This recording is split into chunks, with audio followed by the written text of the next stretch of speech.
up, y'all? It's Mary. Hey, what's up? This is Pastor John P. Key. It's Serenessa. Hey, this is Isaiah Raymond from Raymond & Co. Yo, this is your girl Coco Dupree. Yo, what's really good, people? It's your brother in the Lord, Triple O. And I'm chilling right here with my man Ryan J. Ladies and gentlemen, you need to keep it locked. But most of all, keep it kingdom. Yes, indeed, this is the Ryan J Radio Show. I want to thank everyone for tuning into today's broadcast. As I said today, we've got a special guest in the house. It's a good friend of mine. He's the leader of the National Kingdom Youth Revival, otherwise known as the Midnight Oil Summit, which takes place every year and will be taking place this August 3rd and the 4th in Birmingham. And here to tell us a little bit about it is Seth Pinnock himself, man. Seth, how you doing? I'm awesome, man. I'm really good. Really happy to be here, bro. You don't sound very happy. You sound, a bit like lifeless, man. Is it the stress of the event, or what's up, man? What's going on? No, I'm fine. I'm That's fine. good. I'm just good. I'm good. I just had a long day in it. Long day. Okay, I hear you. So you've been doing Midnight Oil. This is the 6th year now. You're 22 years old. You started it back in 2007, I believe. Yes, that's right. I started it when I was just turning 18 years old, in fact. It was a vision that I had from 16 years old, but our first event took place when I was 18. So We've been going for a long time now, 6 years. And the first event, you said you were 16 years old when you got the vision. When I was 16, I was probably finishing GCSE, we all were finishing our GCSE, just finishing school. Too. How did you kind of intertwine that? Didn't the scale of the event kind of scare you or intimidate you a little bit? It did. It really did. But I think when it's a God-given vision, it will just itch you and itch you and itch you until you just have to do something about it. And so that's what I had to do. I had to just surround myself with people or friends or family members that could understand what I was about and help me juggle both my academic commitments as well as this whole new thing that was ministry to me. Wow, and you said you were 16 when you first started and you had the first event at 18. So, between those 2 years, what was happening between that period of time? Just really challenging the vision, to be honest. A lot of people have a lot of ideas. A lot of people have a lot of ambition. And sometimes it's good just to take some time out to really check your motives and check if this is really of God. I came against a lot of opposition, and so I had to take some time out to really check if it was God, and I received a lot of confirmation from strangers, from ministers that I didn't know, that would come up to me at conferences and just say, that you are a youth leader, you are called to do this, and stop being afraid.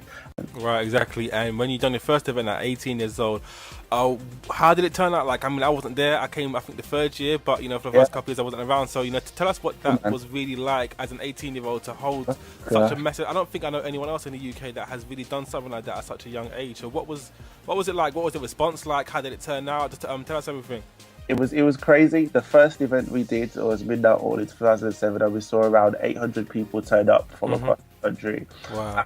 We invited guests, national artists, national speakers to come and be part of it, and they all turned up and took part in it. And what was really unique and really I think is our niche really is that it wasn't held by a single church. Yeah, this is, again, I keep coming back to the fact that it's the 6th year now. So what's the journey been like between year 1 and year 5? Before we talk about this year, because I know this year we've got exciting guests and some exciting things coming up, but between 2007, I think, to 2011, what has that been like? It's been a roller coaster, and it's been an incredible journey. It's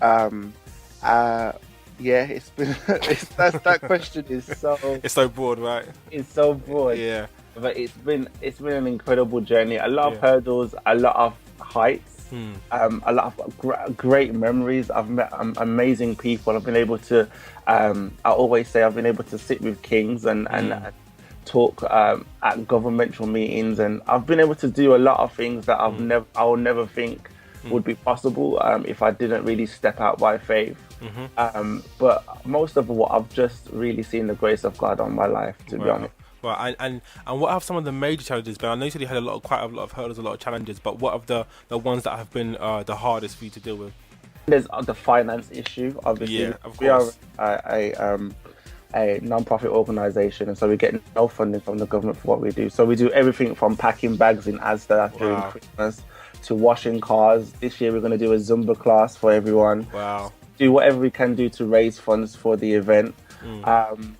And then my own personal challenges, my own personal struggles being a teenager, dealing with, you know, the stuff that we have to deal with as growing Christians, and balancing that while trying to be in ministry has been a toil and a test. But it all comes it comes with the territory. But when you leave the event, I get emails from people that say it was either coming to midnight oil or committing suicide. Wow. Or decided to be baptized now because I went to midnight oil. I've never thought I would, like simple things like I never thought I would be an usher, or I thought I'll be part of stage management. There's loads of young people out there that don't have a chance to really explore their gifts or gain confidence in public arenas in the church, because they're just sitting down and watching the service go by. But Midnight Oil provides opportunities for youth to really get involved, and the testimonies we receive after the event just make all the issues and all the struggles just become very, very dull and very significant. Now let's talk about this year's event. The lineup is incredible. I'm not going to give anything away. I'm going to let you talk about yourself. But I know we've got some great guests coming down this year, and I'm very excited to be part of the event as well.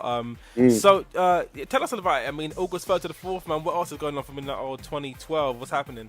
Well, what's happening? We called it the International Revival this year, mainly because we've seen it grow. Last year was absolutely incredible. We saw over 2,000 people turn up. Wow. But most of all, we had 3 kids that begged their parents to buy them tickets to fly over from Canada. Wow. Part of the event, not to minister, not to preach, just to sit and be part of the event. And saw 17 people come from Dublin, Ireland, and be part of it as well. So we're expanding beyond just our national shores, and that's really cool. So I think sometimes you have to name things, and they'll become things. So we've called it the International Revival. With that said, this year we've invited a lady called Kiera Sheard. I've heard. Yes. She's apparently a cool singer. Wow, yeah, I'm sure many people will know her name and will be coming to see her minister as well. Apart from Kiera Sheard, I know you've got some great artists from the UK as well. Noah Robinson, Al Gordon. Tell us a little bit more about those. Cool. Noah Robinson, as you know, he's wrote the legendary song Rain, which is pretty much going all across the world now. And Al Gordon, I'm really excited about him coming. He's part of the Worship Central band. The Worship Central band are responsible for all the songs that Tim Hughes does, the songs that Ben Cantelan does, Here I Am to Worship, Beautiful One, etc., etc. So he's going to be coming down and sharing in worship with us. And then we have some prolific speakers, such as Reverend David Shasanya from the Baptist Church. He is one of the ghostwriters for our Prime Minister, David Cameron. Wow. Bishop Wayne Malcolm, who is just one of the most incredible speakers I know, and as well as rappers like Governor B, Husky, and an incredible soul artist called Philippa Hannah. It's going to be a pretty cool weekend, and there's workshops and seminars throughout the day on the Saturday, and on the Friday night from 7 p.m. till midnight, we've called it Holy Ghost Night. So we're going to have some crazy church that night, man. Wow. Going to be great. Wow. And you know what? I've always wanted to ask you this, but I guess we're on air now, so I can ask you, right? Oh, Midnight Oil, right? Now, I mean, Midnight Oil, I think, for me, is probably, in the UK anyway, always has one of the most diverse lineups in terms of the acts, the singers, and the mixture of everything. Now, tell me how... Like, do you ever get scared that people won't receive certain acts, or that, certain acts won't receive, because obviously Midnight Oil has this audience and this crowd. Do you ever get worried about introducing new people, or not necessarily new people, but a different kind of style to what your audience are used to? Do you ever get nervous about that? I never get nervous about it. I do get nervous when I invite someone and God says no. That's what I get nervous about. That's the truth. Because you send out invitation letters and God's like, not that person. But in regards to diversity, I think you have to be intentional. We don't live in a black world. We don't live in a white world, especially the UK. In Birmingham is one of the most diverse cities in the country, with its makeup being predicted. It's been predicted in the next 10 years that Birmingham will be the first city in the UK that has more ethnic minorities than those that are white British. Wow. And so, it's important to expose people to different cultures, to different tongues, to different ways of worship.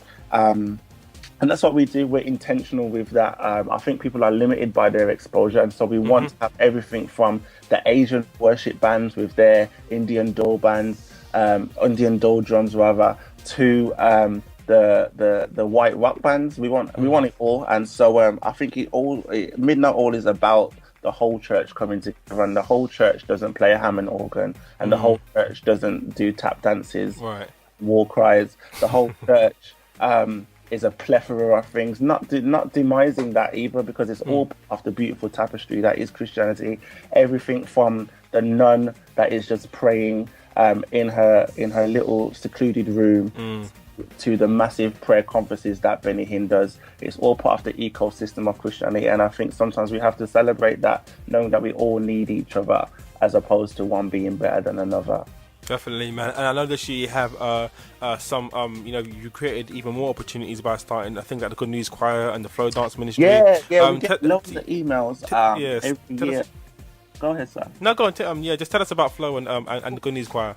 Yeah, we get loads of emails every year from youth and adults that want to be part of Midnight, or either wanting to sing or dance or even act as well.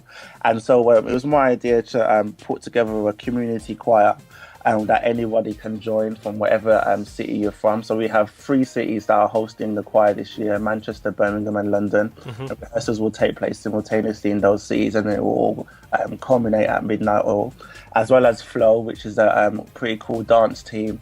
And again, it's just open to the public, open to anybody that wants to join, and they can just go on their website and find out more information if they want to be part of that. And the website is? www.midnightoilsummit.org. And you can also go in there for your tickets and I believe some accommodation and travel information, right? Is that correct? Yeah, we've got links with a few hotels that are going to be giving discounts this year, and travel information is there, as well as tickets and the agenda for the weekend. Midnight Oil 2012. It is this year, August 3rd to the 4th. Tickets are £20. Our website is midnightoilsummit.org. And is there anything else you want listeners to know before we come off air? Just continue to pray for us and be there, and it's going to be incredible. We're going to make history, so I'm really looking forward to it. And no matter where in the world you are, you can be part of it. So come down to England. The whole world is coming to England this year for the Olympics, for the Jubilee. Might as well come down for Midnight Oil as well. Indeed. Thank you very much, Chef, man. I will speak to you soon. Thank you. Take care. You're listening to the Ryan J Radio Show. Yes, indeed.